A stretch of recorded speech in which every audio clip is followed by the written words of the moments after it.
সাইয়েদনা লুকমান আলাইহিস সালাম ওনার ছেলেকে কিছু অ্যাডভাইস করেছিলেন, উপদেশ। বাবা হিসেবে আমরা আমাদের ছেলেমেয়েদের অ্যাডভাইস করি না? তো উনি ওনার সন্তানকে অ্যাডভাইস করেছিলেন, আর এই অ্যাডভাইস গুলো আল্লাহ তাআলার এত ভালো লেগেছে যে আল্লাহ তাআলা কোরআনের মধ্যে সরাসরি তুলে ধরেছেন। তার মানে আল্লাহ তাআলা বুঝাতে চান আমরাও যেন আমাদের সন্তানদেরকে এই অ্যাডভাইস গুলো করি। এবং আপনি অবাক হবেন, আমরা যখন তাফসিরের ইন ডেপথ তাফসিরে যাব, ভিতরে ঢুকবো, আপনি অবাক হবেন যে 3000 বছর আগের সেই উপদেশমালা কিভাবে মডার্ন টাইমের সাথে এত প্রাসঙ্গিক হতে পারে। আজ থেকে প্রায় 3000 বছর আগের piece of advises, 3000 years back in the history। এত আগের উপদেশ, দেখবেন যে মনে হচ্ছে বর্তমান সময়ের জন্য এই উপদেশগুলো আল্লাহ ধরে ধরে কোরআনে তুলে ধরেছেন। তো এই জন্য আমাদের ছেলে মেয়েদেরকে আমরা কি নসিহত করব, এত দিকে তাকানোর দরকার নেই। বাসায় যে সূরা লুকমান খুলবেন, 31তম সূরা, 12 নম্বর আয়াত থেকে 19 নম্বর আয়াত পর্যন্ত, এই 8টা আয়াত আল্লাহ যা বলেছেন আপনি আর ভাবি মিলে সন্তানদেরকে এটা শোনাবেন। গুড ইনাফ, আর কিছু লাগে। প্রিয় ভাইয়েরা, সন্তান আল্লাহর দেয়া অনেক বড় নেয়ামত। আল্লাহু আকবার। নেককার সন্তান আল্লাহর কাছে চাইতে হয়, চেয়ে নিতে হয়। নবীরা দোয়া করেছেন, রব্বি হাবলি মিনাস সালিহিন, আল্লাহ নেককার সন্তান দেন, হে আল্লাহ নেককার পুণ্যবান সন্তান দেন। আল্লাহ এমন সন্তান দেন যাদেরকে দেখলে আমাদের চোখ জুড়ায়। রব্বি জাআলনি মুকিমাস সালাতি ওয়া মিন যুররিয়াতি, আল্লাহ আমাকেও নামাজ কায়েমকারী বানান, আমার সন্তানকেও বানান। তো সন্তানের জন্য দোয়া করতে হয়, নেককার সন্তান চাইতে হয়। আপনারা যারা বিয়ে করেছেন এখনো সন্তান পান নাই, আল্লাহ তাআলা আপনাদেরকে অচিরেই এই সন্তান দান করে আপনাদেরকে ধন্য করুক। যারা এখনো বিয়ে করেননি, বিয়ের পরে আল্লাহ তাআলা আপনাদেরকে সন্তান দান করুক। এটা অনেক বড় নেয়ামত, এটা অনেক বড় নেয়ামত, এটা আল্লাহর কাছে চাইতে হয়। তো এই আলোচনাটা সবার সাথে প্রাসঙ্গিক। যারা বাবা তাদের তো লাগবে ইনস্ট্যান্ট, আজকে রাত্রে যে শোনাইতে পারবেন। যারা বাবা হতে যাচ্ছেন তারাও আগে থেকে জেনে রাখলেন, ওয়েল প্রিপেয়ার্ড। আর যারা এখনো বিয়েই করেন নাই, প্ল্যান করে রাখেন যে এইটা আমি আমার ওয়াইফের সাথে প্ল্যান করে এই নাসিহাগুলো আমার সন্তানদেরকে আমরা শোনাবো। সবাই পড়ুন ইনশাআল্লাহ। এবার প্রশ্ন করে উত্তর দেন, সূরাটার নাম কি? মাক্কি না মাদানী? কত নম্বর সূরা কোরআনের? 31 নম্বর সূরা। আচ্ছা প্রিয় ভাইয়েরা, কালামুল্লাহ মাজিদে কুরআন আল কারীমে আল্লাহ তাআলা মানুষের নামে মোট 8টি সূরা দিয়েছেন। মানুষের নাম কয়টি? এর মধ্যে 6টি সূরা 6 জন নবীর নামে। 6টি সূরা 6 জন, সূরা হুদ, সূরা ইউসুফ, সূরা ইউনুস, সূরা মুহাম্মদ, সূরা নূহ, সূরা ইব্রাহিম। এই 6 জন নবীর নামে 6টা সূরা। আর মানুষের নামে মোট 8টা, নবীর নামে গেল 6টা, আর রইল কয়টা? 2টা। আল্লাহর প্রিয় ভাজন একজন বান্দা এবং একজন বান্দি নামে আল্লাহ আরো 2টা সূরা দিলেন। আল্লাহর প্রিয় বান্দি মারিয়াম আলাইহিস সালাম, ঈসা আলাইহিস সালামের মা, ওনার নামে একটা সূরা আছে না? কি নাম? সূরা মারিয়াম। আর আরেকটা হচ্ছে এই যে সূরা লুকমান, উনি কিন্তু নবী না। তাহলে আবার বলি, মানুষের নামে আল্লাহ তাআলা কোরআনে কয়টা সূরা দিয়েছেন? 8টি। এর মধ্যে 6টা দিয়েছেন 6 জন নবীর নামে, আর বাকি 2টা আল্লাহর 2জন প্রিয় বান্দা বান্দির নামে। একটা সূরা মারিয়াম আর একটা সূরাতুল লুকমান।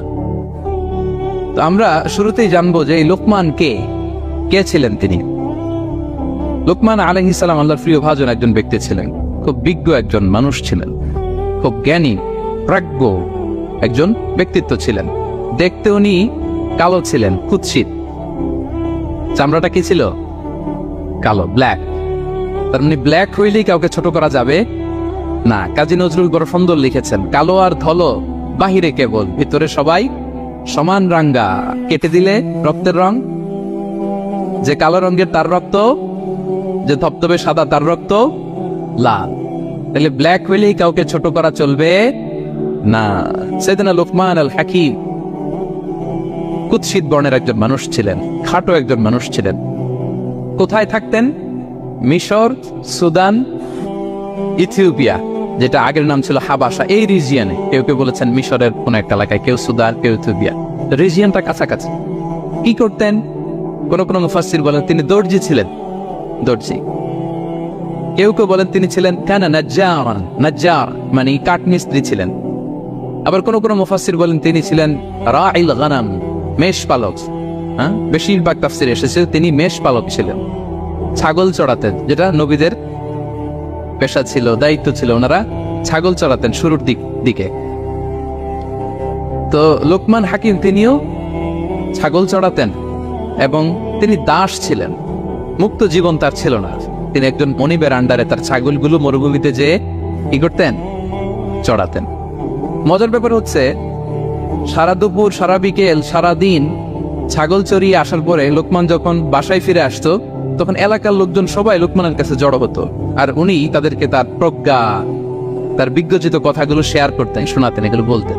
তো এগুলো দেখে লোকমানের মালিক অবাক, কিরে আমার কাছে এলাকার কেউ আসে না, কিন্তু আমার দাস দেখতে কুৎসিত কালো, এই লোকমানের কাছে সবাই এসে ঘিরে থাকে, কি ওর কাছে কি পায়, কি আছে ওর কাছে? তো শ্রোতাদের কয়েকজনকে ডেকে বললো, ঘটনা কি? তোমরা সবাই লোকমান সন্ধ্যাবেলায় ফিরে আসলে তার পাশে জড়ো হও কেন, কি পাও?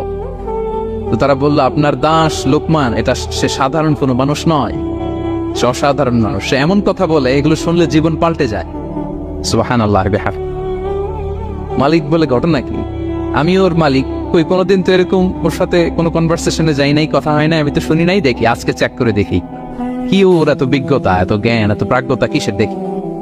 তো আজকে সন্ধ্যাবেলায় ফিরছে, উনি বলতেছি, ইয়া লোকমান ইযবাহ লানা শাতান, একটা ছাগল জবাই করো, ওয়া আফরিজ মিনহা আতিয়াবা মুদগাতাইন, এবার এই ছাগলের সবচেয়ে শ্রেষ্ঠ দুইটা অঙ্গ কেটে নিয়ে আসো, যাও। ফাআফরাজাল লিসান ওয়াল কলব, লোকমান যে ছাগল জবাই করে ছাগলের জিহ্বাটা আর কলব, হার্ট, এই দুইটা কেটে নিয়ে আসছে, বলছে এই দুইটা শ্রেষ্ঠ। বলছে আচ্ছা ঠিক আছে। মালিক আবার বললো, ওয়াযবাহ লানা শাতান উখরা ইয়া লোকমান, যাও আরেকটা জবাই করো, ওয়া আফরিজ মিনহা আফবাসা মুদগাতাইন, এবার সবচেয়ে নিকৃষ্ট দুইটা অঙ্গ ছাগলের কেটে নিয়ে আসো, যাও দেখি। ফাআখরাজাল লিসান ওয়াল কলব, সে আরেকটা ছাগল জবাই করে আবার জিহ্বা আর হার্ট, কলব কেটে নিয়ে আসছে, বলছে এই যে এটা সবচেয়ে নিকৃষ্ট। তো মালিক বলে, মা হাযা ইয়া লোকমান, মা লাকা ইয়া লোকমান, ঘটনা কি লোকমান? শ্রেষ্ঠ দুটো অঙ্গ কাটতে বললাম, জিহ্বার কলিজা হৃদয় কেটে নিয়ে আসলা, বললাম সবচেয়ে নিকৃষ্ট দুটো অঙ্গ কাটো, আবার জিহ্বার এটা কেটে নিয়ে আসলা। তো লোকমান বলতেছে, জিহ্বা আর হৃদয় যদি শ্রেষ্ঠ হয়, কল্প যদি শ্রেষ্ঠ হয়, এর চেয়ে শ্রেষ্ঠ অঙ্গ আর হতে পারে না। আর জিহ্বা আর কল্প যদি খারাপ হয়, মানুষের মুখ আর হৃদয় যদি খারাপ হয়, এর চেয়ে নিকৃষ্ট অঙ্গ আর হতে পারে না। সে তো অবাক, তাই তো? সে চিন্তা করে দেখে, তাই তো, এই মুখ দিয়ে মানুষ ভালো কথা বলে, সত্যের পায়গাম পৌঁছায়, মানুষের কল্যাণের জন্য ডাকে, জিকির করে, তাসবিহ পড়ে, কোরআন তেলাওয়াত করে, তখন তো এই জিহ্বা শ্রেষ্ঠ। আবার এই জিহ্বা দিয়ে যখন সে সমালোচনা করে, গীবত করে, শেখায়াত করে, অন্যকে গালি দেয়, কত কথা বলে, তখন তো এই জিহ্বাটাই নিকৃষ্ট, ঠিক কিনা? আবার এই হৃদয় দিয়ে, এখানে সিনায় যখন আল্লাহর জিকির বসায়, এই হৃদয় দিয়ে মানুষের কল্যাণের কথা চিন্তা করে, সত্যের কথা চিন্তা করে, তখন তো এটা সবচেয়ে ভালো। আবার এই হৃদয়ে যদি অন্যের ব্যাপারে হিংসা পুষে রাখে, এই হৃদয়ে যদি সে নিজের ব্যাপারে হাই স্টিম, অহংকার পুষে রাখে, তাইলে হৃদয়ের চেয়ে খারাপ অহংকার হতে পারে? মালিক অবাক হয়ে গেল, বলছে তাই তো লোকমান, আসলেই তুমি অনেক প্রাজ্ঞ, অনেক বিজ্ঞ, যাও, তোমাকে আমি আর এই বন্দিত্বের মধ্যে আটকে রাখতে চাই না, তোমাকে আমি এই ভালো কথাগুলো গণমানুষের কাছে পৌঁছে দেওয়ার জন্য আজ থেকে তোমাকে লোকমান আমি আজাদ করে দিলাম। মুক্ত জীবন পেয়ে মুক্ত বিহঙ্গের মতো তিনি উড়ে বেড়াতে লাগলেন, আর মানুষের কাছে তার এই প্রাজ্ঞ বিজ্ঞচিত কথাগুলো তিনি ছড়াতে লাগলেন। তো তিনি তার সন্তানকে ডেকে বলেছিলেন, কিছু উপদেশ দিয়েছিলেন ডেকে, যে বাবা এটা করো, এটা করো, এটা করো, এটা করো না। এই তার সন্তানকে এই উপদেশগুলো তিনি যে দিলেন, আল্লাহ তাআলার কাছে এত ভালো লেগেছে, এতই চমৎকার এবং পারফেক্ট মনে হয়েছে, আল্লাহ তাআলা কিয়ামত পর্যন্ত গোটা বিশ্বের সব বাবারা, মায়েরা যেন তাদের সন্তানদেরকে এই উপদেশ দিতে পারে, হুবহু লিটারালি ওই কথাগুলো আল্লাহ তাআলা কোরআনের মধ্যে তুলে দিয়েছেন। আজকের সূরা লোকমানের দ্বিতীয় রুকুতে মূলত এই তাফসীরটাই আপনাদেরকে শোনাবো। তো কোন প্লট, কোন স্লট আজকে আলোচনা হবে, সবার কাছে ক্লিয়ার? হ্যাঁ, আগ্রহ জাগছে, জানার ব্যাপারে আগ্রহ জাগছে? আচ্ছা আসুন আমরা মহাবিশ্বের মহাগ্রন্থ আল কোরআনুল কারীম থেকে সরাসরি আলোচনা শুরু করি। আমরা আউযু বিল্লাহ দিয়ে শুরু করি, সবাই পড়ুন, আউযু বিল্লাহি মিনাশ শাইতানির রাজীম, বিসমিল্লাহির রহমানির রহিম। ولقد آتينا لقمان الحكمة أن اشكر لله ومن يشكر فإنما يشكر لنفسه ومن كفر فإن الله غني حميد سبحان الله পড়েন আল্লাহ তাআলা বলেন ওয়ালাকাদ আতাইনা লুকমানাল হিকমা আমি লোকমানকে হিকমত দিয়েছি প্রজ্ঞা দিয়েছি আর বলেছি আনিশকুর লিল্লাহ লোকমান আল্লাহ শুকরিয়া করো ওমাই ইয়াশকুর ফাইন্নামা ইয়াশকুরু লিনাফসি যে আল্লাহ শুকরিয়া করে সে তার নিজের জন্যই করে এটা নিজের জন্যই ভালো ওমান কাফারা ফাইন্নাল্লাহা গানিয়ুন হামিদ আর যে শুকরিয়া করে না নাশুকরি করে অকৃতজ্ঞ হয় তাহলে জেনে রেখো আল্লাহ তাআলা তিনি গানি অমুখাপেক্ষী তিনি হামিদ সদা প্রশংসিত সুবহানাল্লাহ পড়ে তাহলে আল্লাহ তাআলা বললেন আমি লোকমানকে প্রজ্ঞা দিয়েছি হিকমত দিয়েছি হিকমত শব্দের সাথে আপনারা পরিচিত আছেন না আমি লোকমানকে হিকমত দিয়েছি এটা অনেক দামি জিনিস সবার থাকে না হিকমত জিনিসটা কি না জ্ঞান হচ্ছে নলেজ আর হিকমা হচ্ছে বাংলায় বলে প্রজ্ঞা হ্যাঁ ইংরেজিতে বলে উইজডম দেখি কেউ বলতে পারি কিনা একজন আমাকে শোনান দেখি হিকমতটা কি দেখি কেউ কিছু বলতে পারেন কিনা হিকমত মানে ক্ষমতা একজন বলছে আচ্ছা আর অলৌকিক সামথিং আর শক্তি আর হ্যাঁ এদিক থেকে যোগ্যতা আর জ্ঞান ঠিক আছে আমার ভাইরা চেষ্টা করছে আলহামদুলিল্লাহ আচ্ছা হিকমত আর ইলমের মধ্যে পার্থক্য আছে হিকমা is something more than knowledge আজকে শিখে যান ইলম মানে যেটা জ্ঞান বা নলেজের সাথে যখন কমন সেন্স যুক্ত হয় তখন এটা হিকমা হয়ে যায় সুবহানাল্লাহ কইতে বললেন না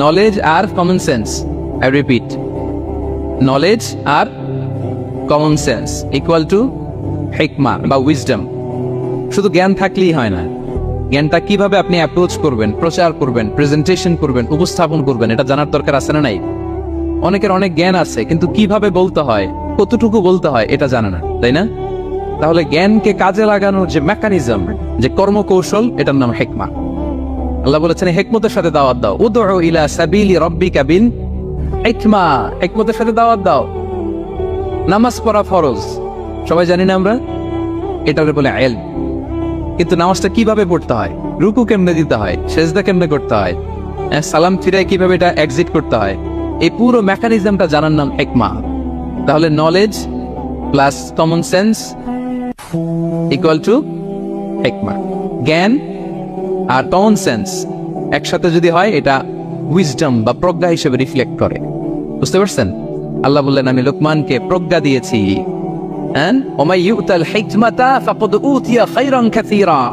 আর যাকে আমি প্রজ্ঞা দিয়েছি তাকে আমি অনেক কিছু দিয়েছি সুবহানাল্লাহ পড়ে আল্লাহ তাআলা যেন আমাদেরকে প্রজ্ঞা দিয়ে ধন্য করে আমরাও যেন হিকমতের অধিকারী হতে পারি আল্লাহ তুমি তৌফিক দান করো তাই জন্য আল্লাহ বললেন ওয়ালাকাদ আতাইনা লুকমানাল হিকমাতা আনিশকুর লিল্লাহ ওয়া মান ইয়াশকুর ফাইন্নামা ইয়াশকুরু লিনাফসি আমি লোকমানকে হিকমা দিয়েছি মানে প্রজ্ঞা দিয়েছি আর বলেছি আমি আল্লাহর শুকরিয়া করো যে শুকরিয়া করে সে তার নিজের জন্যই করে যে কুফরি করে অকৃতজ্ঞ হয় জেনে রেখো আমি আল্লাহ গানিয়ুন হামিদ আমি গানি অমুখাপেক্ষী হামিদ সব প্রশংসিত আল্লাহ লোকমানকে বললেন আনিশকুর লিল্লাহ আল্লাহর জন্য শুকরিয়া করো শুকরিয়া যে করে সে তার নিজের জন্যই করে এখানে আল্লাহর কিছু হয় না নাকি আমরা শুকরিয়া করলে আল্লাহর ক্ষমতা 1 ইঞ্চি বেড়ে যায় আমরা গোটা বিশ্বের সবাই সিজদায় পড়ে থাকলে আল্লাহর ক্ষমতা একটু বেড়ে যাবে না পারবে আর আমরা সবাই যদি সবচাইতে পাপী হয়ে যাই আল্লাহর ক্ষমতা কমে যাবে না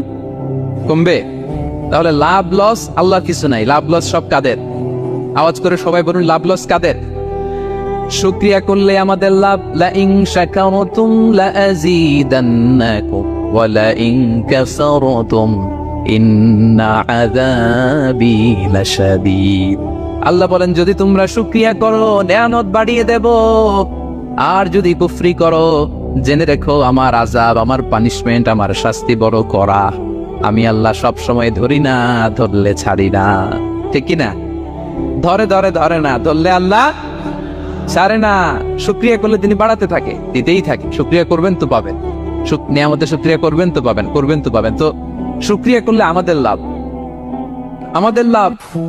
হাদিসে কুদসিতে আল্লাহ বলেছেন এই বানি আদম সবাই মিলে আলা আতকা কলবি রাজুলিন ওয়াহিদ, তোমরা যদি সবাই সবচেয়ে মুত্তাকি হয়ে যাও, ইবাদতে লুটিয়ে পড়ো সবাই, আমার কিচ্ছু পারবে না। আর তোমরা সবাই যদি আফজারি কলবি রাজুল ওয়াহিদ, সবচেয়ে নিকৃষ্ট আত্মার মানুষ হও, পাপাচারে ডুবে যাও, আমি আল্লাহর ক্ষমতার 1 ইঞ্চিও কমবে না। তাহলে শুকরিয়া করলে কাদের লাভ? সেটাই আল্লাহ বললেন, শুকরিয়া করলে তোমাদের লাভ। ওমান কাফারা ফা ইন্নাল্লাহা গানিয়্যুন হামিদ, তিনি অমুখাপেক্ষী, তিনি কারো কাছে ঠেকা না, কিন্তু আমরা তার কাছে ঠেকা, ঠিক কিনা? আমরা বিপদে পড়লে কার কাছে চাই? আল্লাহ কারো কাছে চায়? আমাদের ফরিয়াদ আমরা কার কাছে জানাই? আল্লাহর কি কারো কাছে ফরিয়াদ জানানো লাগে? তিনি গানিয়্যুন হামিদ, অমুখাপেক্ষী, কারো প্রতি তিনি মুখাপেক্ষী নয়। গোটা বিশ্ব তার কাছে প্রার্থনা করে, গোটা বিশ্ব মুখ থুবড়ে তার কাছে পড়ে থাকে, গোটা বিশ্ব লুটিয়ে পড়ে সিজদায় পড়ে তার কাছে রোনাজরি করে, কিন্তু তিনি কারো কাছে কিছু চেতে হয় না, তিনি গানিয়্যুন হামিদ। এরপর আল্লাহ তাআলা সাইয়েদনা লুকমান আলাইহিস সালাম সন্তানকে কি উপদেশ দিলেন এরপরের আয়াত থেকে শুরু করলেন। আল্লাহ তাআলা বললেন, ওয়া ইয ক্বালা লুকমানু লিবনিহি ওয়া হুয়া ইয়াইযুহু ইয়া বুনাইয়া লা তুশরিক বিল্লাহ ইন্নাশ শিরকা লাযুলমুন আযীম। আল্লাহ বললেন, স্মরণ করুন সে সময়ের কথা যখন লোকমান তার সন্তানকে বলেছিল, কি অবস্থায়? ওয়া হুয়া ইয়াইযুহু, ওয়াজ করতেছিল, ছেলেকে নসিহত করতেছিল, কাউন্সেলিং করতেছিল। ফ্যামিলিতে এটা খুব জরুরি, নসিহা করা, একে অপরকে উপদেশ দেয়া। কারণ আদ-দীনু আন-নাসিহা, দিন মানেই কল্যাণ কামনা করা, দিন মানেই অন্যকে কি দেয়া? উপদেশ দেয়া, নসিহা দেয়া। এটা যেন আমরা দেই, এজন্য ফ্যামিলি কাউন্সেলিংটা জরুরি। নিজেই হুট করে সব সিদ্ধান্ত নেবেন না, আপনার স্ত্রীর সাথে পরামর্শ করুন, আপনার সন্তানদের সাথে পরামর্শ করুন। দেখেন সাইয়েদনা ইব্রাহিম আলাইহিস সালাম, তিনি স্বপ্নে দেখলেন তিনি ইসমাইলকে জবাই করতেছে। এটা দেখেই ডিরেক্টলি জবাই করতে উদ্যত হলেন না, তিনি ছেলেকে বললেন, ফানজুর মাযা তারা ইন্নী রাআইতু ফিল মানামি আন্নী আযবাহু। ইসমাঈল, আমি স্বপ্নে দেখেছি যে আমি তোমাকে কি করছি?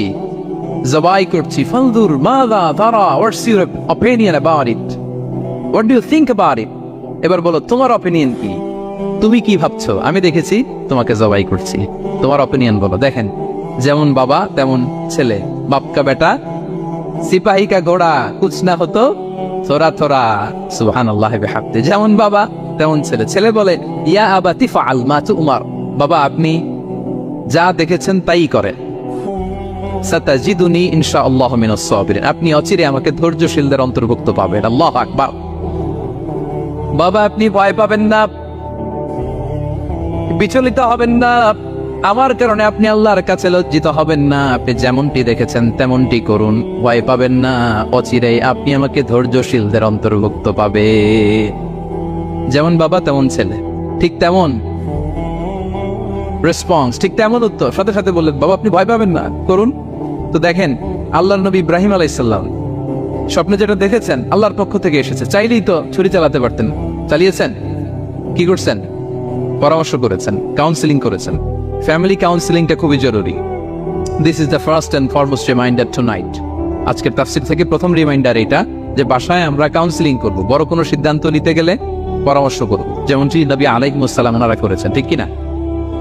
তাহলে সাইয়েদনা লোকমান আলাইহিস সালাম ছেলেকে উপদেশ দিচ্ছেন, আর উপদেশের ভাষা হতে হবে কোমল। দেখেন এখানে আল্লাহ তাআলা যেটা ব্যবহার করেছেন, ইয়া বুনাইয়া, যারা আরবি জানে, বুনাইয়া শব্দটা কিন্তু সাধারণ শব্দ না। ইবনুন থেকে বুনাই মানে খুব আদর করে ছোট্ট বাচ্চাকে আমরা যেটা ডাকি, ও আমার কলিজার টুকরা সন্তান, ও আমার সোনামণি, ও আমার ছোট্ট মণি, ও আমার বাজান, ও আমার আপু। আর কি বলেন ছেলেমেয়েদেরকে আপনি? সায়া। কি এটার মানে কি? ইংরেজিতে বললে ডার্লিং। আর ঠিক আছে, ডার্লিং কিন্তু সবাইরে বলা যায়, মানে যাকে আপনি লাভ করেন, ভালোবাসেন, আপনার ছেলেকে ডার্লিং বলতে পারেন, মেয়েকে বলতে পারেন, আপনার ওয়াইফকে বলতে পারেন, অন্য আবার অন্যান্য নারীদেরকে বলা যাবে, স্ত্রী পর্যন্ত, কাছের যারা, এদেরকে খুব সোহাগ দিয়ে, আদর দিয়ে। কারণ নাসিহাতের ভাষা খুব কোমল হতে হয়। যে নাসিহাত হৃদয় নিংড়ানো মমতা দিয়ে বেরোয়, ওই নাসিহাত অন্যের হৃদয়ে যে টাচ করে। কথা বুঝতে পেরেছেন? যেটা হৃদয় নিংড়ানো ভালোবাসা থেকে বেরোয় নাসিহাত, সেটা আপনার ছেলের হৃদয়ে যে টাচ করবে, ক্লিক করবে। আর যদি রেগে মেগে আগুন হয়ে ওরে ধরেন, নামাজ পড়লি না কেন, এটা করলি কেন, এমনটা হইলো কেন, ও শুনবে?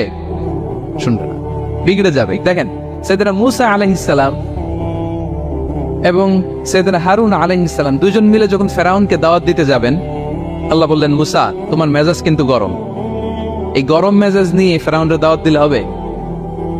রব্বুল আলামিন বললেন, মূসা তোমার মেজাজ বড্ড গরম, কিন্তু তোমার জিহ্বাটা দিয়েছি আমি নরম, এই নরম জিহ্বা দিয়ে ফেরাউনের দরবারে যেয়ে যখন দাঁড়াবা, ফাকুলা লাহু কাওলান লাইয়িনান লাআল্লাহু ইয়াতাযাক্কারু আও ইয়াখশা। সুবহানাল্লাহ পড়েন। ফাকুলা লাহু কাওলান লাইয়িনা, সফট ল্যাঙ্গুয়েজ ইউজ করবা, কোমল ভাষায় দাওয়াত দিবা, নরম ভাষায় সফট করে কোমল করে ভদ্র করে ফেরাউনের কাছে প্রেজেন্টেশন দিবা। হতে পারে তোমার এই সুন্দর প্রেজেন্টেশনের কারণে ফেরাউন দাওয়াত কবুল করে নিতে পারে। দেখেন আমাদের যে অ্যাপ্রোচে ভুল অনেক দায়ীদের। ফেরাউনের মতো কুখ্যাত সন্ত্রাসী এই পৃথিবী আর দেখবে? কথা বলেন না কেন? ফেরাউনের চাইতে বড় গডফাদার, ফেরাউনের চাইতে বড় সন্ত্রাস ডাকাত এই পৃথিবীতে আর দ্বিতীয়টা কেউ এসেছে? তো এই ফেরাউনকে দাওয়াত দেওয়ার জন্য আল্লাহ মুসাকে বললেন, মুসা সফটলি বইল, কোমল ভাষায় বইল, একটু মোলায়েম সুরে বইল, যাতে ওর হৃদয়ে টাচ করে। আর আমরা যাদেরকে খারাপ মনে করি, যাদেরকে আমরা পাপী মনে করি, তারা কি ফেরাউনের চেয়েও খারাপ? হ্যাঁ, তো তাদের কাছে আমরা যখন বার্তা পৌঁছাই, আমরা তো অ্যাগ্রেসিভ হই কেন? আমরা তো অ্যাটাকিং হই কেন? আমরা হিট করে করে কথা বলি কেন? না, দিস ইজ নট দ্য দাওয়া অ্যাপ্রোচ। এইভাবে দাওয়াত দিলে সেই দাওয়াত কোনো ফল বয়ে আনবে না। তো দেখেন আল্লাহ বললেন, ওয়াইদ ক্বালা লুকমানু লিবনিহি ওয়া হুয়া ইয়াইদু, স্মরণ করুন সে সময়ের কথা যখন লোকমান তার ছেলেকে বলেছিল ওয়াজ করে, উপদেশ দিয়ে, নাসিহা করে, ইয়া বুনাইয়া, ও আমার কলিজার টুকরা সন্তান, ও আমার সোনামণি। যত কোমল ভাষায় আপনার ছেলেকে ডাকতে পারেন, এরকম আদর দিয়ে, সোহাগ দিয়ে, হ্যাঁ, মায়া মমতা মাখা মোলায়েম কণ্ঠে ওকে ডাকবেন। ডেকে কি উপদেশ দিলেন দেখেন। সাইয়েদনা লোকমান প্রথম উপদেশ দিলেন, ইয়া বুনাইয়া, আমার সন্তান, লা তুশরিক বিল্লাহ, আমার কলিজার টুকরা বাবা, আল্লাহর সাথে তুমি শিরক করো না। প্রথম উপদেশ, খবরদার আমার কলিজার টুকরা সন্তান, আল্লাহর সাথে শরীক করতে যেও না, আল্লাহর সমকক্ষ কাউকে মনে করো না। আল্লাহকে যেমনি বড় মনে করো, আল্লাহকে যেমনি রিজিক দাতা মনে করো, আল্লাহকে যেমনি পালন কর্তা মনে করো, গোটা বিশ্বের কোন সৃষ্টিকে এমন মনে করো না। লা তুশরিক বিল্লাহ, শিরক করো না। প্রথম অ্যাডভাইস দেখেন, প্রথম অ্যাডভাইসটা অনেক গুরুত্বপূর্ণ। সবচেয়ে জরুরিটা আগে বলতে হয়। কি বলেন? আগে বলতেছে লা তুশরিক বিল্লাহ, ও আমার সন্তান, আল্লাহর সাথে শরীক করো না, কারণ ইন্না শিরকা লা যুলমুন আযীম, আল্লাহর সাথে শিরক বড় পাপ, এটা হচ্ছে যুলমুন আযীম, অনেক বড় জুলুম, এটা মহাপাপ, এটা অনেক বড় জুলুম। শিরকের চাইতে বড় জুলুম আর হতে পারে? শিরকের চাইতে বড় জুলুম আর হতে পারে? কারণ এই জুলুম আপনি সৃষ্টি হয়ে করতেছেন কার প্রতি? বুঝে থাকলে উত্তর দেন। এই জুলুম আপনি সৃষ্টি হয়ে কার প্রতি করতেছেন? আল্লাহর প্রতি। ইনসাফ বিরোধী কাজ করা, এটা জুলুম। এই যে আল্লাহ তাআলা আমাদের সৃষ্টি করলেন, অস্তিত্বহীনতা থেকে তিনি আমাদের অস্তিত্ব দিলেন, আমাদেরকে রিজিক দিলেন, নেয়ামত দিয়ে আমাদেরকে ধন্য করলেন। তো আল্লাহ তাআলার অধিকার ছিল না যে তাকেই আমি সিজদা দিব? এটা তার অধিকার। এটা কার রাইট? আমরা হিউম্যান রাইটস নিয়ে কথা বলি, অ্যানিমাল রাইটস নিয়ে কথা বলি, উইমেন রাইটস নিয়ে কথা বলি। ইবাদতের অধিকারী তিনি, এটা তার অধিকার। তার জন্য আমরা সিজদায় লুটিয়ে পড়বো। তো এই সিজদা আপনি ওদিকে না দিয়ে যদি মাজারে দেন, আল্লাহর অধিকার নষ্ট করছেন না? কথা বলেন, এটা ইনসাফ হইছে? যিনি রিজিক দিল, যিনি সৃষ্টি করলো, যিনি নিয়ামত দিল, তার ইবাদত না করে আপনার মতো আরেকটা সৃষ্টির সামনে আপনি এরকম নমস্ত নমস্ত গান, এটা তার অধিকার হরণ হয়েছে না? এটা ইনসাফ বিরোধী হয়েছে না? এজন্য আল্লাহ বলেছেন, ইন্না শিরকা লা যুলমুন আযীম, শিরকে সবচেয়ে বড় জুলুম বলার কারণ কি?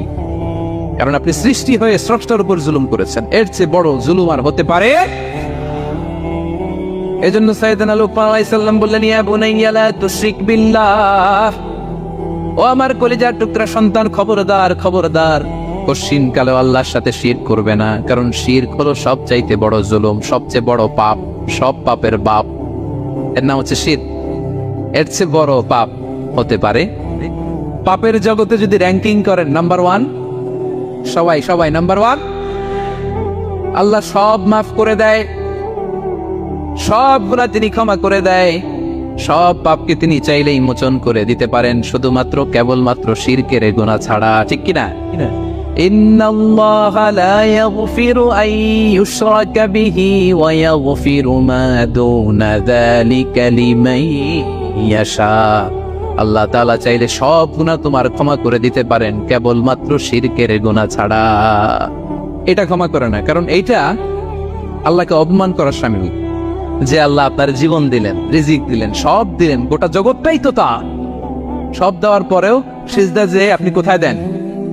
হ্যাঁ, মাজারে, দরগায়, বাবার কাছে।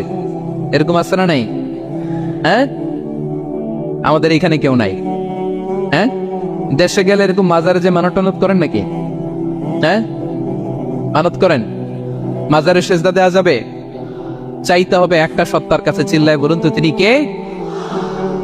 এজন্য বিষ্ণু বললেন, ইদা সাআলতা ফাসআলিল্লাহ, চাইলে আল্লাহর কাছে যাও। ওয়া ইদা ইসতাআনতা ফাসতাইন বিল্লাহ, সাহায্য যদি চেতে হয় একজনের কাছে চাইবা। চিল্লায় বলেন তিনি কে? নাকি বাবার কাছে? হ্যাঁ, দয়াল বাবা রে দয়া করো আমারে। আপনার বাবার যখন ডায়রিয়া হয় উনি চায় কার কাছে? আপনার বাবা যখন বিপদে পড়ে কাঁদে কার কাছে? এই জন্য আমরা যাবো কার কাছে? দয়াল আল্লাহ রে দয়া করো আমারে। এটা বলতে হবে, ঠিক কিনা? বলেন সবাই, দয়াল আল্লাহ রে দয়া করো আমারে। এজন্য এই জিনিসটা সাইয়েদনা লুকমান আলাইহিস সালাম প্রথমে ফোকাস করলেন, বললেন লা তুশরিক বিল্লাহ, ও আমার কলিজার টুকরা সন্তান, আল্লাহর সাথে শিরক করো না, খবরদার। আল্লাহর সাথে কাউকে সমকক্ষ মনে করবা না, কারণ ইন্না শিরকা লাযুলমুন আযীম, শিরক হলো সবচাইতে বড় পাপ, মহাজুলুম। এই জুলুম আল্লাহর প্রতি করা হয়। তাহলে প্রথম উপদেশটা বুঝতে পারছেন আমার প্রিয় ভাইরা? আল্লাহর সাথে শিরক করা চলবে। চাইবো কার কাছে? সন্তান হয় না, কই চাবেন? নাকি মাজারে? মাজারে চাওয়া যাবে? বাবার কাছে চাওয়া যাবে? ছেলে সন্তান দেয় কে? মেয়ে দেয় কে? ছেলে মেয়ে দুটোই দেয় কে? ছেলেও দেয় না, আবার মেয়েও দেয় না। চিৎকার করে বলেন তো তিনি কে? আমরা তার কাছে চাইব। সব পরিস্থিতিতে আমরা একজনের কাছে চাইব, তিনি কে? আবার রব্বুল আলামিন বিশ্ব নবীকে জানিয়ে দিলেন, ও নবী শোনো শোনো, তোমার আগে সব নবীকে আমি জানিয়ে দিয়েছি, লা ইন আশরাকতা লা ইয়াহবাতান্না আমালুকা ওয়া লা তাকুনান্না মিনাল খাসিরিন। তুমি যদি আল্লাহর সাথে কাউকে শিরক করে ফেলো, তোমার সব আমলগুলো বাতিল হয়ে যাবে। কিয়ামতের ময়দানে তুমি হবা খাসিরিন, ক্ষতিগ্রস্ত, কিছুই থাকবে না। যদি শিরক করো তোমার আমল বাতিল, খবরদার। কিয়ামতের দিন তুমি হাই হাই করবে, অভাগা দুর্ভাগা হয়ে উঠবে। এজন্য শিরককেও আমরা না বলে দিব। শিরকের সাথে আমাদের কোনো সম্পর্ক আছে? জোরে বলেন। গুরুত্বপূর্ণ পয়েন্ট। এজন্য ছেলেকে আগে বললো, বাবা খবরদার শিরক করো না। আবার হাদিসে কুদসিতে রব্বুল আলামিন বলেন, গোলাম কিয়ামতের কঠিন ময়দানে গোটা জমিন পরিমাণ গুনার বোঝা নিয়ে যদি তুমি আমি আল্লাহর দরবারে হাজির হয়ে যাও, আর ওই গুনার বোঝার মধ্যে যদি শিরকের গুনাহ না থাকে, আমি আল্লাহ গোটা জমিন পরিমাণ ক্ষমার বস্তা নিয়ে তোমার কাছে হাজির হয়ে যাব। কথাটার ওজন দেখছেন? জমিন পরিমাণ গুনাহ নিয়ে আসছো আমার কাছে কিয়ামতের দিয়ে। ওই গুনার মধ্যে অনেক ধরনের গুনাহ, নামাজ পড়ো নাই, রোজা রাখো নাই, এই করছো সেই করছো, কিন্তু এই গুনার বিশাল পৃথিবী পরিমাণ গুনার বোঝার মধ্যে শিরকের গুনাহ নাই। তাহলে আমি আল্লাহ এই দুনিয়া পরিমাণ ক্ষমার বোঝা নিয়ে তোমার কাছে চলে আসো। শিরক করা যাবে? তাহলে প্রথম উপদেশ দিলেন, হে আমার কলিজার টুকরা সন্তান, শিরক করো না, শিরক করো না। আমার ভাইয়েরা, আমার কলিজার টুকরা ক্লাঙের ভাইয়েরা, সন্তানদেরকে এই শিরকের ব্যাপারে, শিরকের ভয়াবহতার ব্যাপারে আপনাকে জানাতে হবে। It's your duty. আপনি শুধু বাবা হইলেই চলবে না, আপনার ছেলে মেয়ে কোন পথে চলবে এটা আপনাকে ঠিক করে দিতে হবে। ওরা এখন ছোট, ছোট থেকে যদি এই তাকওয়ার সফটওয়্যারকে ইনস্টল করে দেন, ওই সফটওয়্যার দিয়ে তার জীবন চলবে, ঠিক কিনা? হ্যাঁ, ওরা যখন ছোট থাকে কাদা মাটির মতো থাকে। কাদা আর মাটিকে যেমন ডিজাইন করতে মনে চায় করা যায় না? একই কাদা মাটি দিয়ে বল বানানো যায়, ঘর বানানো যায়, পুতুল বানানো যায়, ওই এটা বানানো যায়, অনেক কিছু বানানো যায়। কিন্তু এটা যখন শুকিয়ে শক্ত হয়ে যায় আর কিছু করা যায়? ছোটবেলা থেকেই now this is the high time, ওদেরকে এডুকেট করার এখন মোক্ষম সময়। এটা আপনার রেসপন্সিবিলিটি বাবা হিসেবে করতেই হবে। নতুন প্রজন্মকে আমাদের বাঁচাতেই হবে, ঠিক কি না? মানুষের পেট থেকে বেরোলেই কেউ মানুষ হয় না। গরুর পেট থেকে যেটা বেরোয় এটা গরু, ছাগলের পেট থেকে বেরোলেই ছাগল হয়ে যায়, হাতির পেট থেকে বেরোলেই হাতি হয়ে যায়। কিন্তু মানুষের পেট থেকে একটা কিছু বেরোলেই ওটা মানুষ হয়, ওটার মানুষ বানাতে হয়। কি করতে হয়?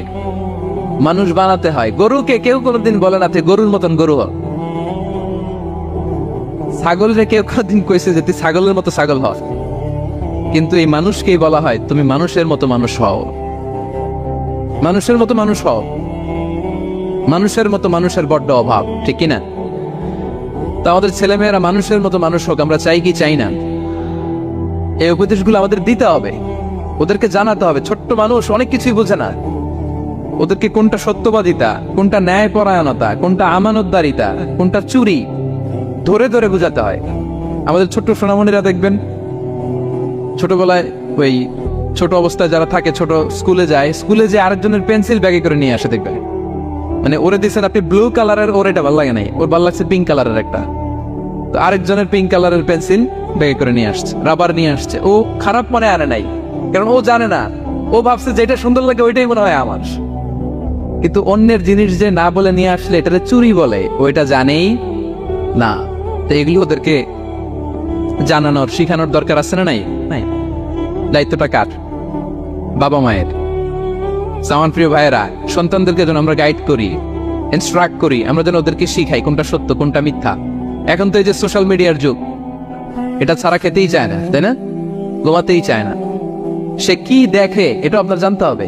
সে কোথায় যায়, সে কার সাথে মেশে, সে কোন সাইটগুলো ব্রাউজ করে, এটা বাবা হিসেবে জানার দরকার আছে না নাই?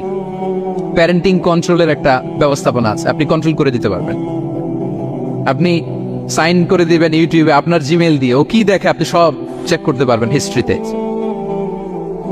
যুগ যেমন, ওই যুগের মেডিসিনও তেমন। ওইভাবে আপনাকে নিয়ন্ত্রণ করতে হবে, কারণ এই যুগে আমাদের তরুণ শিশু কিশোররা এত এত চ্যালেঞ্জের সম্মুখীন হচ্ছে যেটা আগে কখনো হয় নাই। The world is changing so fast, it's very difficult to handle our teenagers. ওদের প্রশ্ন শুনলে আপনি অবাক হয়ে যাবেন। আমি উত্তর দিতে পারি না মাঝে মাঝে, আমার ছোট মেয়ের অনেক প্রশ্নের উত্তর দিতে পারি না, মানে পারি, ও মানতে চায় না, আরবিও করে, এমন এমন কথা বলে যেগুলো আমরা 10-15 বছর বয়সও শিখি না। আজকে 5-6 বছরের ছোট বাচ্চা, ছেলে মেয়ে আপনাকে এমন প্রশ্ন করবে আপনি অবাক হয়ে যাবেন।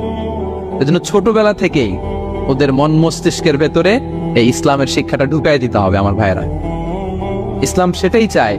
যে এইমাত্র জন্মগ্রহণ করছে যে বাচ্চাটা, নবজাতক, নিউ বর্ন বেবি, ওর আমল নামা শুরু হয়েছে? সবাই বলেন, এইমাত্র ভূমিষ্ঠ একটা বাচ্চার আমল নামা শুরু হয়েছে? তারপরে ইসলাম বলে ওর কানের সামনে আল্লাহু আকবার বলে আল্লাহর নামটা ঢুকিয়ে দাও। এখনো আমল নামা শুরু হয় নাই, এখনো ভালো খারাপের কিছুই হয় নাই, তারপরও আল্লাহ বলে দুনিয়াতে আসার সাথে সাথে আজান দিয়ে ইসলামের কথাটা কানের ভেতরে ঢুকায়া দাও। আমাদের দায়িত্ব হচ্ছে ওদেরকে এডুকেট করা। 1 নাম্বার উপদেশ তিনি দিলেন, লা তুশরিক বিল্লাহ, শিরক করুন, শিরক মহাপাপ। এই পয়েন্টটা বুঝতে পারছেন সবাই? উনি বেসিকলি ওনার সন্তানকে 9টা উপদেশ দিয়েছিলেন। কয়টা? সবাই বলুন, 9টা। এরপর আল্লাহ তাআলা আরেকটা এক্সট্রা উপদেশ দিয়ে দিচ্ছেন, 9 আর 1 মিলে তিলকা আশারাতুন কামিলা, একেবারে ফাইনাল, 10টা হয়ে গেছে, পরিপূর্ণ। তো শিরকের ব্যাপারে সতর্ক করার সাথে সাথে আল্লাহ তাআলা নিজ থেকে একটা উপদেশ দিলেন। আল্লাহ তাআলা কি বললেন?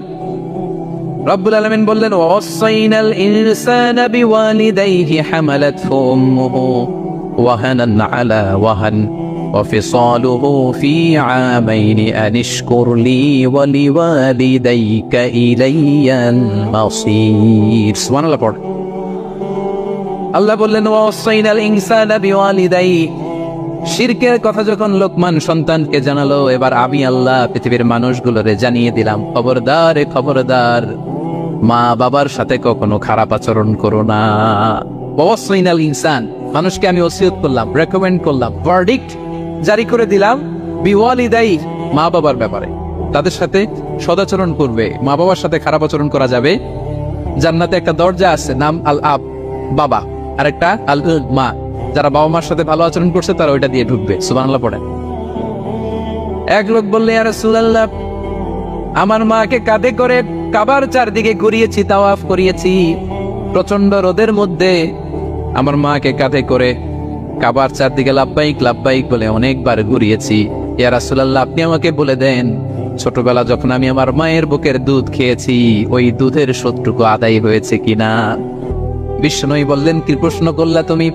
লাউ কাতাতা জিলদাক, তুমি যদি তোমার গায়ের চামড়া কেটে জুতা বানিয়ে দাও, চামড়াটা কেটে শুকিয়ে যদি জুতা বানিয়ে তোমার মায়ের পায়ের নিচে দিয়ে দাও, ছোটবেলায় মায়ের বুকের যে দুধ খেয়েছো, একটা দুধের এক ঢোক দুধ খাওয়ার শোধ আদায় হবে না। এক ঢোক যে দুধ খাইছো ওইটারই শোধ আদায় হবে। খবরদার, খবরদার, বাবা মার ব্যাপারে সাবধান।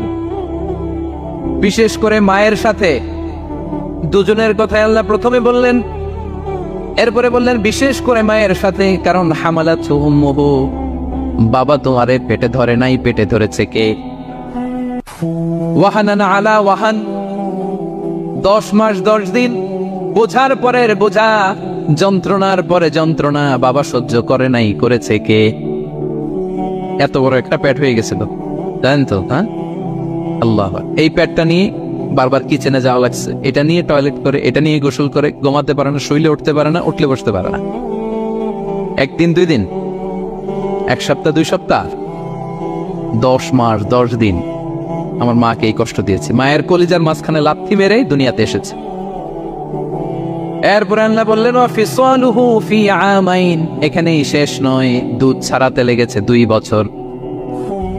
কয় বছর?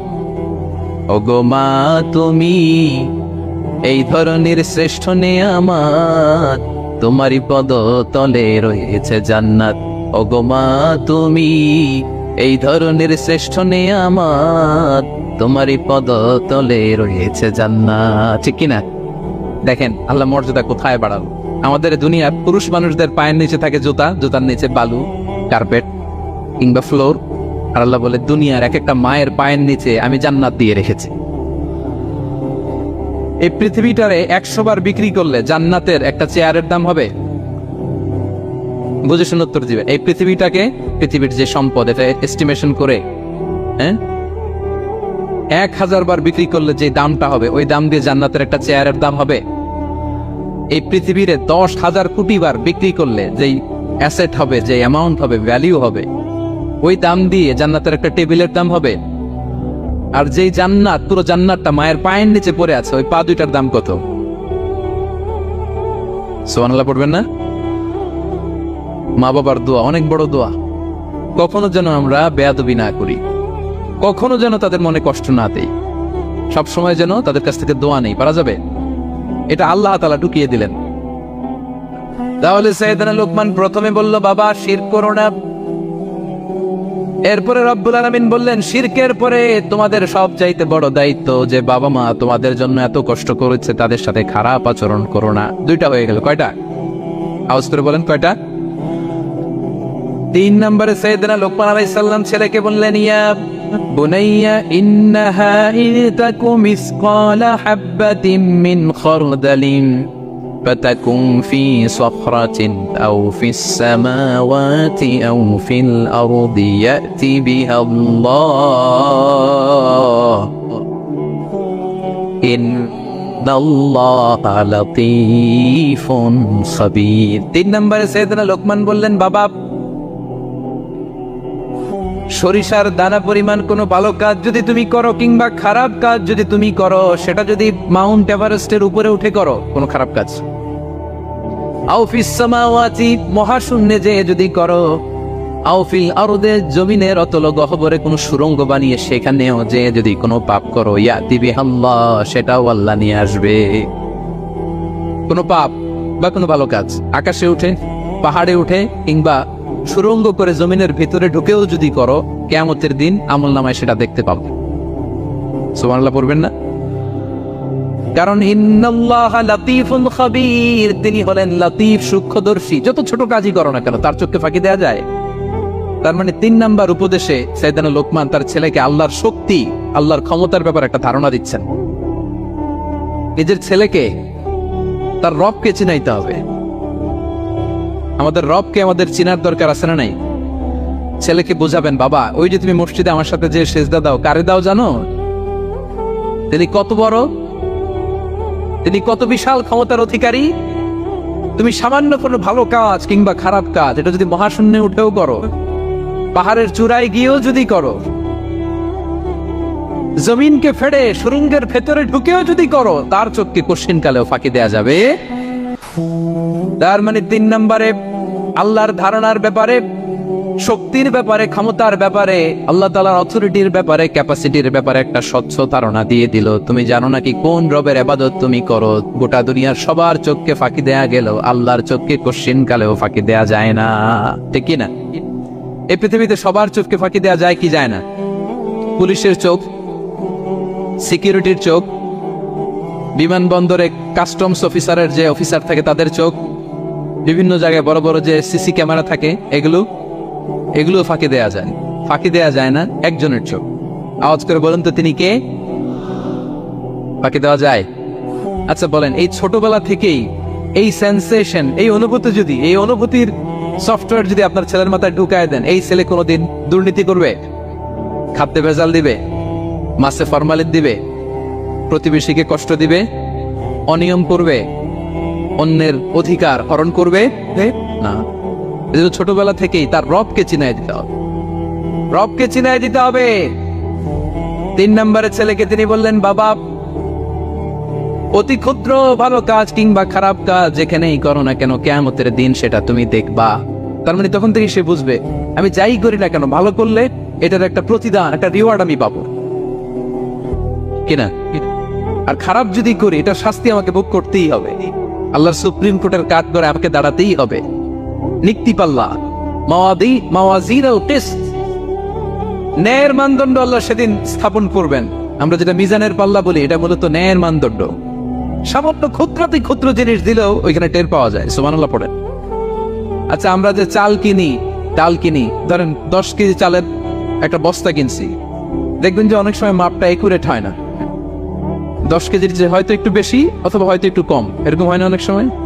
5 কেজি কিনছেন এক দোকান থেকে, আরেক জায়গায় যে ভালোভাবে মাপ দিয়ে দেখবেন যে একটু বেশি হয়েছে অথবা একটু কম হয়েছে, ঠিক কিনা? আল্লাহ যে মিজানের পাল্লা সেদিন বসাবেন, ওইখানেও তো এরকম হবে। فَمَن يَعْمَلْ مِثْقَالَ ذَرَّةٍ خَيْرًا يَرَهُ وَمَن يَعْمَلْ مِثْقَالَ ذَرَّةٍ شَرًّا يَرَهُ। ক্ষুদ্রাতি ক্ষুদ্র যাররা তথা অনুপরিমাণ ভালো যদি করো, সেটাও সেদিন নিক্তি পাল্লায়, মিজানের দাড়ি পাল্লায় দেখতে পাবা। ক্ষুদ্রাতি ক্ষুদ্র খারাপও যদি করো, সেদিনও মিজানের পাল্লায় সেটা তুলে দিবে কে? যাররা মানে খুবই ক্ষুদ্র। কতটুকু ক্ষুদ্র আমি উদাহরণ দিয়ে বুঝাই। শীতের সকালে টিনের ঘরে যারা কোনোদিন থেকেছেন, এখানে তো শীত নাই, মালয়েশিয়াতে সারা বছর গরম। শীতের সিজনের কথা মনে আছে তো আপনাদের? না মালয়েশিয়া থাইকা সব ভুলে গেছেন? শীতকাল মনে আছে? হ্যাঁ, শীতের সকালে টিনের ঘরে যদি কখনো থাকেন, দেখবেন যে টিনের ঘরে ছিদ্র থাকে, ওই ছিদ্র দিয়ে সূর্যের আলো ঢুকে, রশ্মি। মনে পড়ছে? শীতের সকাল, টিনের ছিদ্র দিয়ে দেখবেন চিকন একটা সূর্যের রশ্মি ঢুকছে। ওটার কাছে গেলে দেখা যায় সামান্য ধুলাবালি, কেমন যেন ডাস্ট উড়ে এটার মধ্যে। অন্যদিকে কিন্তু দেখা যায় না, এদিকে নাই, কিন্তু ওই ছিদ্রটার কাছে গেলে দেখা যায় আলো যেদিক থেকে পড়ছে নিচ পর্যন্ত পুরোটার মধ্যে ধুলিকণা। আসলে ধুলিকণা কি শুধু এদিকেই না, পুরা ঘরেই আছে। ওইদিকে আলো পড়ছে, ওটা দেখা যায়। ওই যে ছোট্ট সূর্য রশ্মির মধ্যে কাছে গেলে যে ছোট্ট ছোট্ট ধুলিকণা দেখা যায়, ওইটার নাম হচ্ছে যাররা। ফামান ইয়ামাল মিসকালা যাররাতিন খাইরান ইয়ারা। এই ধুলিকণার ডাস্টের যাররা পরিমাণ ভালো করলে সেটাও দেখতে পাবা, আবার যাররা পরিমাণ খারাপ করলে সেদিন কিয়ামতের ময়দানে মিজানের পাল্লায় সেটাও দেখতে পাওয়া। পড়েন সুবহানাল্লাহ। তার মানে 3 নম্বরে ছেলেকে আল্লাহর শক্তি আর সম্ভাবনা সম্পর্কে সতর্ক করলেন, জানান দিয়ে বললেন, বাবা যেটাই করো না কেন, সবার চোখকে ফাঁকি দেওয়া যায় না, একজনের চোখ, তিনি কে? কয়টা গেল উপদেশ? সবাই বলুন তো কয়টা? 3টা। 4 নম্বরে লোকমান আলাইহিস সালাম বললেন, ইয়া বুনাইয়া আকিমিস সালাহ, ও আমার সন্তান 4 নম্বরে উপদেশ হলো তোমাকে নামাজ কায়েম করতে হবে। নামাজ, সবার আগে নামাজ। কাজকে বলে দাও আমার নামাজ আছে, নামাজকে বলো না কাজ আছে, ঠিক কি না? সালাত কায়েম করো, সালাতে কায়েম করো, হবে জান্নাতি তুমি, হবে জান্নাতি তুমি। দিবে কাল হাসরে শীতল ছায়া আরশে আজিম। রব্বিয়াল আলা রব্বিয়াল আযীম, রব্বিয়াল আলা রব্বিয়াল আযীম। সুবহানাল্লাহ পড়ে। 4 নম্বরে আকিমিস সালাহ। তো আমার কলেজের টুকরা সন্তান, নামাজ কায়েম করো। নামাজ, নামাজ। কিয়ামতের ময়দানে সর্বপ্রথম যে জিনিসটার হিসেব আল্লাহ চাইবেন ওটা কি? সবাই বলেন একসাথে, সেটা কি? বিশ্বনবী ইন্তেকালের আগে বললেন আস-সালাত আস-সালাত ওয়া মা মালাকাত ঈমানুকুম, ও আমার উম্মতেরা নামাজ, নামাজ। বিশ্বনবীর রূহ বের হয়ে যাবে, মালাকুল মউত চলে আসলো, এখনই রূহ মুবারক কবজ করে নিয়ে যাবে। অন্তিম মুহূর্তে গোটা উম্মার জন্য বিশ্বনবী যে মেসেজটা ড্রপ দিয়ে গেলেন সেটার নাম হলো নামাজ। সালাত আস-সালাত। উম্মতেরা নামাজ নষ্ট করো না, নামাজ নষ্ট করো না। আউয়ালু মা ইউহাসাবু বিহিল আবদু ইয়াউমাল কিয়ামাতি আস-সালাহ। কিয়ামতের ময়দানে সর্বপ্রথম আল্লাহ যে জিনিসটার হিসাব চাইবেন সেটা কি? ফাইন সলুহাত সলুহা সাইরু আমালি। এটা যদি ঠিক হয়ে যায় পুরো আমলনামা ঠিক হয়ে যাবে। ওয়া ইন ফাসাদাত ফাসাদা সাইরু আমালি। নামাজের হিসাব দিতে যেয়ে যদি আপনার গন্ডগোল লেগে যায়, আপনার পুরো আমলনামাটারে গন্ডগোল করে দিবে কে? এজন্য সবার আগে সালাত। সব শেষ হচ্ছে মন্দ কথার প্রচারক। আমার ভাইয়েরা, কি কথা? কোন ধরনের বাজে কথা, মন্দ কথা, অশালীন কথা, অশ্লীল কথা আমরা মুখ দিয়ে উচ্চারণ করব। কোন ধরনের বাজে স্ট্যাটাস, মন্দ স্ট্যাটাস, অশালীন স্ট্যাটাস আমরা ফেসবুকে দিব? কারো এরকম অশালীন স্ট্যাটাস শেয়ার দিব? নেভার, কখনো দিব না। আল্লাহ পছন্দ করেন। আল্লাহ বলেন লা ইউহিব্বুল্লাহুল জাহরা বিস-সুই মিনাল কাওলি ইল্লা মান যুলিম ওয়া কানা আল্লাহু সামিআন আলিমা। কোন খারাপ কথা কেউ প্রকাশ করবে, পাবলিক করবে, ওপেনলি বলে বেড়াবে, এটা আল্লাহ পছন্দ করে না। কিন্তু সে যদি মাজলুম হয় সেটা ভিন্ন কথা। কোন ধরনের অশ্লীল কথা, অশালীন কথা মুমিনের মুখ দিয়ে বেরোতে পারে? রাসূল সাল্লাল্লাহু আলাইহি ওয়াসাল্লামের ব্যাপারে দেখেন, আনাস রাদিয়াল্লাহু কি বলেন? তিনি বলেন লাম ইয়াকুনিন নবী সাল্লাল্লাহু আলাইহি ওয়াসাল্লাম সাব্বাবান। বিষ্ণু সাল্লাল্লাহু আলাইহি ওয়াসাল্লাম মুখ দিয়ে কোনোদিন কাউরে বকা দেয় নাই, গালি দেয় না। ওয়ালা ফাহাশান, আমার নবী কখনো তার জবান মুবারক দিয়ে অশালীন কথা বলেন নাই। ওয়ালা লাআনান, কাউকে লানত তিনি করেন নাই। সুবহানাল্লাহ পড়েন। তো সেই নবীর উম্মত হয়ে আমরা কোনো খারাপ কথা বলবো?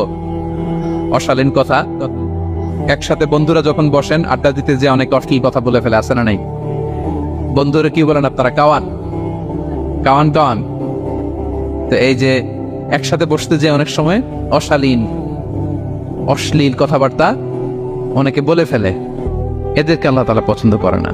এই জাতীয় কথা যেন আমাদের মুখ দিয়ে কখনো বের না হয়। এবং অশ্লীলতার প্রচার যারা সমাজে ঘটায়, আল্লাহ বলে তাদেরকে দুনিয়াতেও আমি লাঞ্ছিত করব, শাস্তি দেব, আখিরাতেও দেব। আল্লাহ তাআলা বলছেন ইন্নাল্লাযীনা ইউহিব্বুনা আন তাশিআল ফাহিশাতু ফিল্লাযীনা আমানু লাহুম আযাবুন আলীম ফিদ দুনিয়া ওয়াল আখিরাহ। যারা চায় মুমিনদের মাঝে অশ্লীলতা ছড়িয়ে পড়ুক, তাদেরকে দুনিয়া আখিরাতে আমি লাঞ্ছিত করে ছাড়ব। দুনিয়ায় লাঞ্ছিত, আখিরাতেও লাঞ্ছিত। দুনিয়াতেও আযাব, আখিরাতেও। এজন্য অশ্লীলতার সাথে আমাদের কোনো সম্পর্ক নাই। আমরা কোনো অশ্লীল কথা যেন আমরা না বলি। এখন অশ্লীলতার সয়লাভ, নাটকের নামে, সিনেমার নামে, বিনোদনের নামে, আছে না নাই? এই যে ডিভাইস, হ্যাঁ, সয়লাভ, আপনি ঢুকবেন আর বেরোতে পারবেন না, এমন ভাবে আপনাকে এঙ্গেজ করে রাখবে। এগুলোর সাথে মুমিনের কোনো সম্পর্ক আছে না। মুমিন যেটাই করবে ওটা হালাল পন্থায় করবে, ঠিক কিনা? ঠিক কিনা? তাই কোনো অশ্লীলতাকে আমরা শেয়ার দেব না। সোশ্যাল মিডিয়ায় কোনো অশ্লীল ভিডিও দেখবো না, শেয়ারও দিব না। কোনো অশ্লীল নাটক, সিনেমা এগুলো আমরা দেখবো না। দিনকে দিন এটা এমন ভাবে গ্রাস করতেছে, আমাদের সমাজটাকে শেষ করে ফেলতেছে এক এক নামে। পত্রপত্রিকা আমরা দেখি এখন নতুন কি আসছে, ওটিটি প্ল্যাটফর্ম। এরপরে কি আসছে, ওয়েব সিরিজ, আছে না নাই? গত কিছুদিন আগে আমি সোশ্যাল মিডিয়া দেখলাম বিভিন্ন জনে স্ট্যাটাস দিচ্ছে তৈ তৈ তৈ তৈ তৈ, বয়াম পাখি কই। তো আমি ভাবছি হয়তো কোনো বিখ্যাত কবির কবিতা শেয়ার দিচ্ছে। আমি পরে সার্চ দিয়ে দেখি সর্বনাশ, একটা ইন্টারভিউ দেখলাম একজন, এটা নাকি কোন একটা ওয়েব সিরিজ বা মুভি এই জাতীয় কিছু এক। তো দেখেন, কবিতার নামে, গানের নামে, সাহিত্যের নামে, সংস্কৃতির নামে, এন্টারটেইনমেন্টের নামে, বিনোদনের নামে এই অশ্লীলতার ফয়লাভ, ঠিক কিনা? কিনা এই অশ্লীলতার সাথে আমাদের কোনো সম্পর্ক আছে? আমরা যেন মুখ দিয়ে উচ্চারণ না করি এগুলো, ঠিক কিনা?